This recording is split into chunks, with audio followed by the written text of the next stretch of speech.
자, 오늘 하나님의 말씀은 구약성경 창세기에 있는 말씀입니다. 창세기 18장 11절에서 15절까지의 말씀입니다.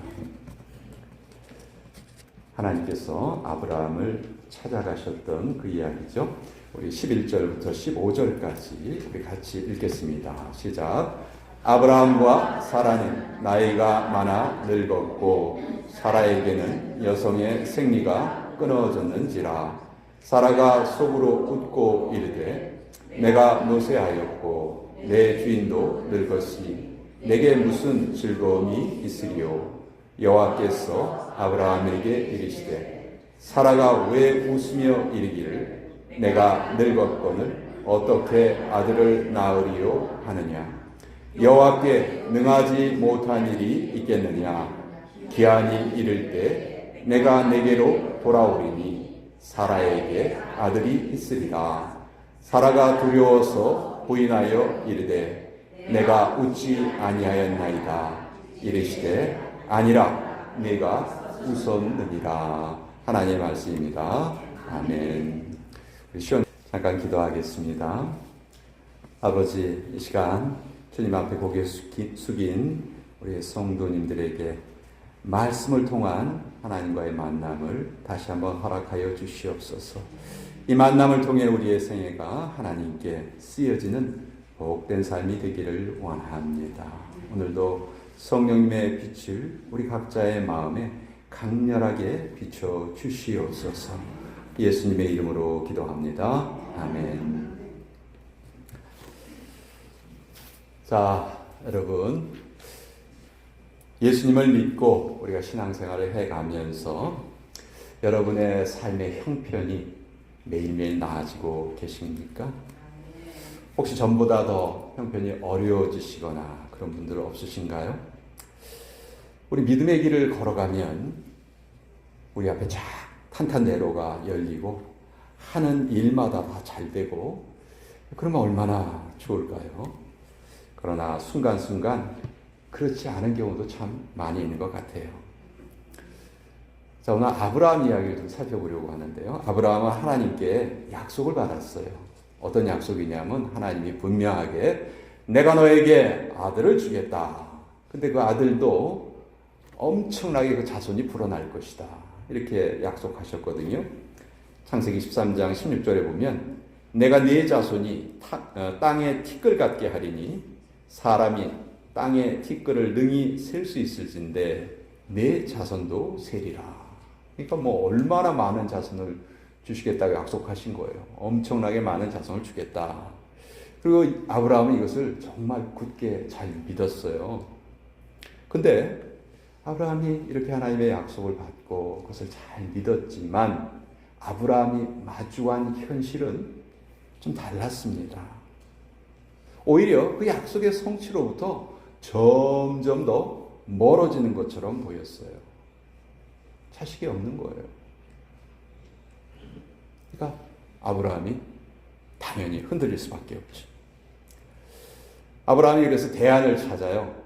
창세기 15장에 보면 하나님께 약속을 받은 후에 15장에 이렇게 말해요. 자기의 종이 하나 있었어요. 엘리에셀이라는 종인데 아주 신실한 종이었던 것 같아요.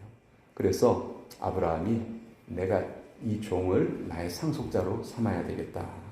그래서 하나님께 이렇게 말합니다. 하나님, 이제 제가 아들을 낳는다는 것은 좀 어려운 일인 것 같아요. 대신에 여기 신실한 종 엘리에셀이 있으니까 아들 대신에 그냥 이 엘리에셀을 저의 상속자로 삼겠습니다. 그랬더니 하나님께서 하신 말씀이 아니다. 반드시 너의 몸에서 낳을 네 아들이 너의 상속자가 될 것이다. 이렇게 말씀하셨어요. 그런데 또 이 약속이 당장 이루어지는 것 같지 않아요. 그러니까 창세기 16장에 가면은 아브라함이 또 다른 해결책을 생각을 합니다. 혹시 하갈을 통해서 사라의 몸종인 하갈을 통해서 아들을 낳으면 되지 않을까? 이렇게 생각을 해요. 그리고 결국 하갈을 통해서 아들을 낳습니다. 이스마엘을 낳았죠. 근데 이거는 아브라함이 하나님의 약속을 택한 것이 아니고 다른 일을 택한 거예요.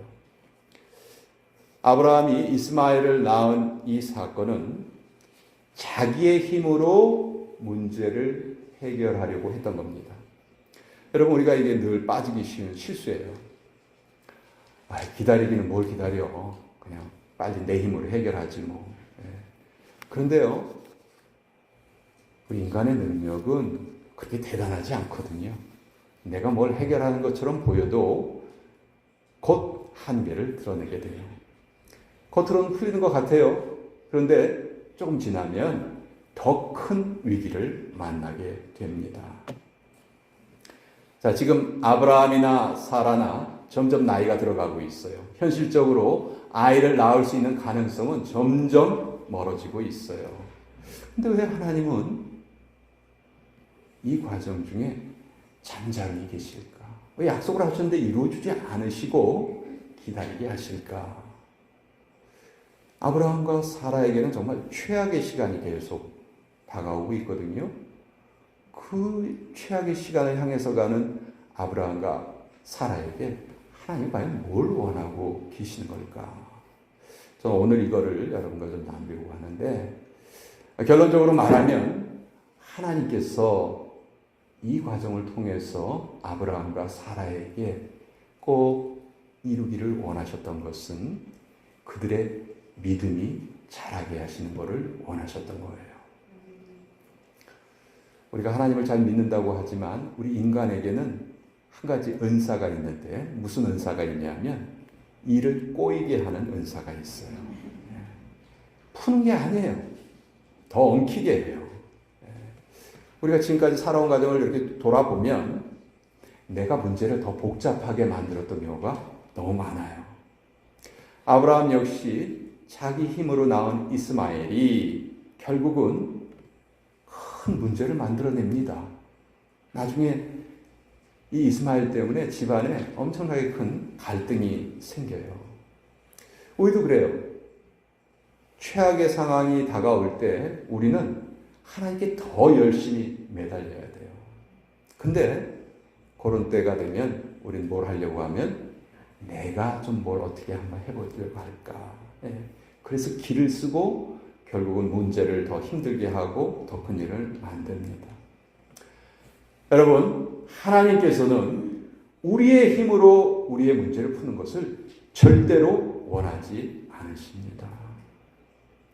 대신 하나님은 우리에게 두 가지만 요구하세요. 첫째, 하나님의 능력을 의지해라.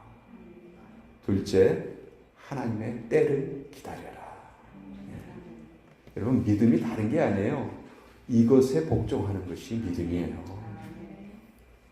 문제는 우리가 계속 흔들린다는 거예요. 근데 우리 믿음이 흔들리는 것도 나쁘기만 한 것은 아니에요. 왜냐하면 흔들리지 않고 자라는 믿음은 없거든요. 아브라함의 별명이 뭐예요? 믿음의 조상이에요. 근데 믿음의 조상 아브라함도 제가 설명드린 것처럼 계속 흔들려요. 계속 흔들려요. 그렇지만 그 흔들림을 통해서 아브라함의 믿음이 자랐다는 것이죠. 지금 혹시 여러분이 하나님을 믿는 믿음이 혹시 흔들리고 계신다. 그럼요, 그 이상하게 생각하지 마세요. 자연스럽게 받아들이세요. 하나님 때로 우리의 믿음을 흔드신다니까요. 왜? 우리의 믿음을 키워주시려고. 자, 오늘 11절에 보면 아브라함과 사라가 나이가 많아 늙었고요. 사라에게는 여성의 생리가 끊어졌다 했습니다. 자, 아이를 낳기에는 정말 최악의 상황이죠. 출산이 불가능한 거예요. 믿음의 길에서도 이렇게 우리는 절망을 경험합니다. 좀 약간이라도 좀 변화가 일어났으면 좋겠는데, 믿음이 자라면서 우리의 상황도 좀 비례해서 좀 나아지면 얼마나 좋겠어요. 내 믿음이 한 20% 성장한 것 같아요. 그럼 내 상황도, 내 삶의 상황도 한 20%쯤 나아지고, 내가 한 50%쯤 자랐으면 내 상황도 한 50%쯤 나아지고, 그럼 얼마나 좋을까요? 근데 믿음의 길에는 오히려 나는 믿음이 성장했는데 내 현실은 더 나빠지는 경우가 많이 있다는 거예요. 자, 하나님 우리에게 기도하라고 하셨어요. 그리고 기도하면 응답해 주시겠다 약속하셨어요. 그래서 우리가 기도했어요. 근데 현실은 기도한 것과 정반대로 돌아갑니다. 하나님이 점점 더 안 보여요. 이때 우리는 절망에 빠집니다. 자, 아브라함도 그랬어요. 아브라함과 사라가 지금 사라의 여성으로서 아이를 낳을 수 있는 가능성이 지금 없어진 거 아니에요. 그 상황이 되었단 말이죠. 정말 절망적인 상황이에요. 그런데 이때 하나님이 두 천사와 함께 아브라함을 찾아오세요. 아브라함은 처음에 이 세 사람이 하나님과 하나님의 사자라는 걸 몰랐어요. 그래서 그냥 나그네인 줄만 알고 아주 지극정성으로 대접을 합니다. 근데 이 세 사람이 갑자기 아브라함의 아내를 찾아요. 아브라함아, 내 아내가 어디 있느냐? 저 장막 안에 있는 것 같습니다. 그랬더니 아브라함에게 놀라운 소식을 전하는 거예요. 창세기 18장 10절에 보면 내년 이맘때 내가 반드시 내게로 돌아오리니 내 아내 사라에게 아들이 있으리라 하시니 사라가 그 뒤 장막문에서 들었더라. 지금까지는 아브라함에게 아들을 주시겠다 이렇게 약속을 하셨는데 이제는 명확하게 내년 이맘때에 아들을 얻을 것이다. 이렇게 정확한 시점까지 알려주시는 거예요. 자, 제가 여러분께 오늘 좀 말씀드리고자 하는 것은 바로 이 부분이에요. 우리가 너무너무 힘들고 흔들리고 절망에 있을 때 하나님의 약속이 전혀 이루어지는 것 같이 보이지 않을 때 기도했는데 아무런 변화가 없을 때 그때 하나님은 반드시 우리를 찾아오신다는 거예요. 아니 약속을 그냥 이루어 주시면 되지. 왜 힘들게 하고 찾아오시나? 왜요? 믿음을 자라게 하시려고. 그들의 믿음이 희미해질 때마다 찾아오셔서 하나님의 약속을 재확인해 주시는 거예요. 그런데 내년에 아들을 낳을 것이다. 이 약속이 사라에게는 어떻게 들렸을까요? 뭐? 내년 이맘때?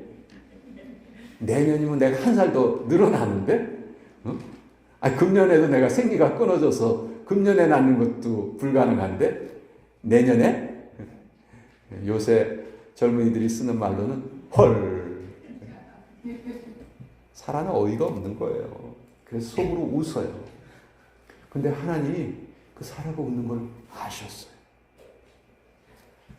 우리도 하나님의 약속의 말씀을 들을 때 속으로 웃는 경우가 많아요. 겉으로 말은 안 해도 아이고 하나님 뻥치시네. 근데 우리가 속으로 비웃어도 하나님 그걸 다 아세요. 네가 웃었다. 나중에 이때 웃었던 사라가 나중에 한 번 더 크게 웃어요. 근데 그때가 언제냐면 아이를 낳았을 때.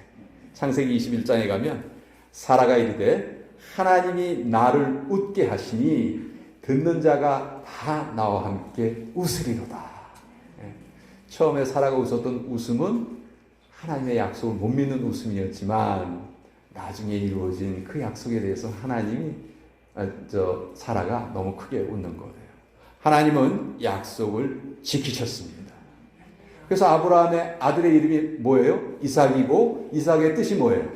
웃음이란 뜻이에요. 웃음.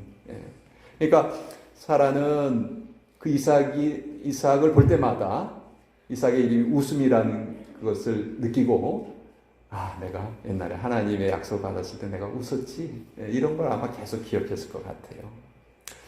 중요한 것은 우리가 절망하고 있을 때 하나님이 우리를 찾아오신다는 겁니다.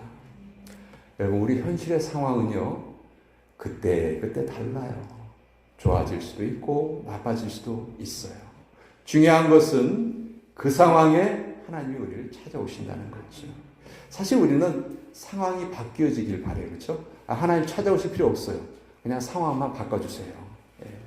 그런데 더 중요한 것은 그게 아니라는 거죠. 어떤 상황이든지 상관없이 우리가 하나님을 만나는 것이 중요하다. 여러분 우리가 일평생 기억해야 되는 게 뭐냐면요. 내 삶은 상황이 좋아졌다, 나빠졌다, 이걸 계속 반복한다는 거예요. 이걸 우리가 받아들여야 돼요. 그래서 우리가 관심을 가져야 되는 것은 환경이 아니고 하나님이시라는 거죠. 환경이 바뀌는 게 아니에요.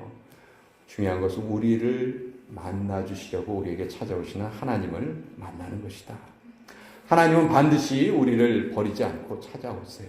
그래서 우리가 때때로 당하는 어려움은 하나님 주시는 복입니다. 왜냐하면 그때 하나님이 찾아오시기 때문에. 일상 속에 찾아오세요. 아브라함을 찾아오셨던 하나님도 나그네의 모습으로 찾아오셨어요. 대단한 행차가 아니었어요. 대개의 경우는 너무나 평범해서 그냥 우리가 지나쳐버리기 쉬워요. 예배당 안에서만 우리가 만날 수 있는 게 아니에요. 우리의 예측과는 전혀 다른 모습으로 우리를 찾아오세요. 어느 날 우연한 만남을 가장하고 우리에게 찾아오십니다. 우연한 만남이었는데 그 사람을 통해서 언뜻 하나님의 음성을 듣게 되는 거예요. 여러분, 우리가 언제 하나님을 가장 생생하게 만납니까? 우리 인생이 바닥칠 때예요. 우리가 절망하고 있을 때예요. 고통스러울 때예요. 실패할 때예요. 그때 하나님이 우리를 찾아오신 이유가 뭘까요? 우리의 믿음을 자라게 하시려고. 하나님 우리의 믿음이 제대로 서기를 원하시는 거예요. 환경이 바뀌어서 내 상황이 호전되는 게 중요한 게 아니에요. 우리의 믿음이 자라는 게 중요한 거예요. 그래서 아브라함이 99세에 이르기까지 상황이 계속 악화된 겁니다. 자, 상황이 좀 바뀌어서 호전이 돼도 우린 또 다른 상황에 얼마든지 부닥칠 수 있습니다. 파도를 넘었는데 또 다른 파도가 몰려오는 거예요. 산 넘어 산이라는 말 있죠. 산을 넘어갔는데 또 다른 산이 나타나요. 여러분, 이럴 때 우리에게 뭐가 필요합니까? 상황이 바뀌는 게 필요한 것이 아니에요. 우리의 믿음이 필요한 겁니다. 그 모든 것을 이겨낼 수 있는 믿음이 필요하고 하나님은 그 우리의 믿음이 자라기를 원하시는 거죠. 하나님이 아브라함에게 가지셨던 관심은 다른 게 아니에요. 아브라함의 믿음이 자라는 거였어요. 그래서 그를 최악의 상황으로 몰고 가신 거죠. 99세까지. 그리고 그 가운데 하나님께서 하신 것은 뭐냐? 아브라함의 믿음이 계속 자라게 하시는 거다. 그래서 아브라함의 생애를 보면 결정적인 순간마다 하나님이 찾아오셔서 아브라함아, 상황을 보지 마. 흔들리지 마. 나를 믿어. 너 내가 누군지 아니? 그래서 오늘 14절에 이렇게 말씀하시죠. 여호와께 능하지 못한 일이 있겠느냐. 기한이 이르면 내가 네게 돌아오리니 사라에게 아들이 있으리라. 하나님의 능력은 제한이 없으세요. 한계가 없어요. 전능하신 하나님은 모든 것을 통제하실 수 있는 분이에요. 여러분, 이것이 바로 우리 믿음의 출발점이죠. 그래서 오늘 설교의 제목이 믿음은 절망과 함께 간다. 믿음은 절망이 없는 게 아니고요. 절망을 안고 가는 거예요. 우리에게 어려움이 닥쳐올 때 No thank you 이러면 안 돼요. 우리가 그걸 받아들여야 돼요. 근데 우리는 자꾸 피하려고만 하죠. 결국 그건 바른 태도가 아닙니다. 우리에게 어려움이 찾아온다는 것은 내가 지금 올바른 길을 가고 있다는 뜻입니다. 그 과정을 통해서 내가 부서지는 거예요. 여러분, 우리가 약하지 않으면 우리 하나님 제대로 믿을까요? 내가 강하고 모든 일이 다 내 뜻대로 된다면 우리가 하나님을 간절히 의지할까요? 오늘 본문의 핵심이 아브라함이 99세까지 100세까지 오랫동안 기다렸더니 하나님이 응답해 주셨다. 이게 아니에요. 이게 핵심이 아니에요. 아브라함이 오랫동안 기다리는 동안에 그의 믿음이 자랐더라. 이게 오늘의 핵심입니다. 그래서 나중에 아브라함이 어떤 수준까지 믿음이 자라냐면요. 100세 얻은 아들. 얼마나 귀한 아들입니까? 근데 그 아들을 바치려고 해요. 세상 사람들은 제일 소중하게 생각하는 게 아들이야. 그렇죠? 근데 아브라함은 그 아이를 얻기까지 엄청난 믿음의 단련을 겪었어요. 믿음이 성장했어요. 그리고 아들을 낳았지요. 그런데 그 아들도 이제는 하나님보다 더 소중하지 않다. 그걸 깨달은 거예요. 그래서 이삭을 제물로 바치려고까지 했었잖아요. 그 정도로 아브라함의 믿음이 자랐다는 거죠. 아브라함이 하나님을 믿음으로 인해서 자기의 소원을 성취하는 게 목표가 된 것이 아니고 하나님의 소원을 이루어드리는 것이 아브라함의 삶의 목표가 된 겁니다. 여러분, 전 참 안타까울 때가 많아요. 믿음 생활을 잘 하시는 성도들에게 어려움이 닥치는 일이 너무 많거든요. 그때마다 참 뭐라고 말할 수 없을 정도로 아파요. 아프지만 또 속으로는 기대를 가져요. 이 과정에 넘어지지 않고 반드시 이 과정을 딛고 일어서서 정말 하나님이 이분에게 주시고자 하는 그 믿음의 완성을 이루었으면 좋겠다. 아까 제가 처음에 말씀드렸죠. 우리 인생길은요, 그때그때 많이 굴곡이 있어요. 근데 믿음의 생활을 잘 마친 사람들은 마지막 순간에 다 똑같은 발언을 해요. 똑같은 고백을 해요. 지나고 보니 모든 것이 은혜였습니다. 얼마나 아픈 순간 많았어요. 밤잠 못 자고 징징 울고. 그렇지만 그 모든 것이 결국은 나의 믿음을 성장시키기 위한 과정이었다. 믿음의 조상인 아브라함도 이 과정을 겪었다는 겁니다. 저와 여러분에게 이러한 믿음의 성장이 불같이 일어나시기를 축원드립니다. 기도하겠습니다. 아버지, 왜 우리의 삶에 고난이 찾아옵니까? 우리는 이렇게 하나님께 묻지만 하나님께서는 왜 너의 삶에 고난이 없어야 한다고 생각하느냐? 이렇게 물으십니다. 우리에게 얼마든지 고난이 다가올 수 있다는 것을 우리가 받아들일 수 있게 하여 주옵소서. 그리고 아무리 어려운 순간에라도 주님은 우리를 버리지 않고 찾아오시는 분이시라는 것을 믿게 하여 주옵소서. 하나님께서는 아브라함에게도 찾아오셔서 그의 고난의 때에 그의 믿음을 강하게 해주셨습니다. 자라게 해주셨습니다. 아버지, 오늘도 육신의 편안함만을 추구하려는 저희를 영적으로 일깨워 주시고 고난이 찾아왔을 때 낙심하지 말고 그 고난을 통해 오히려 우리의 믿음이 더 아름답게 자라나게 하여 주시옵소서. 예수님의 이름으로 기도합니다. 아멘.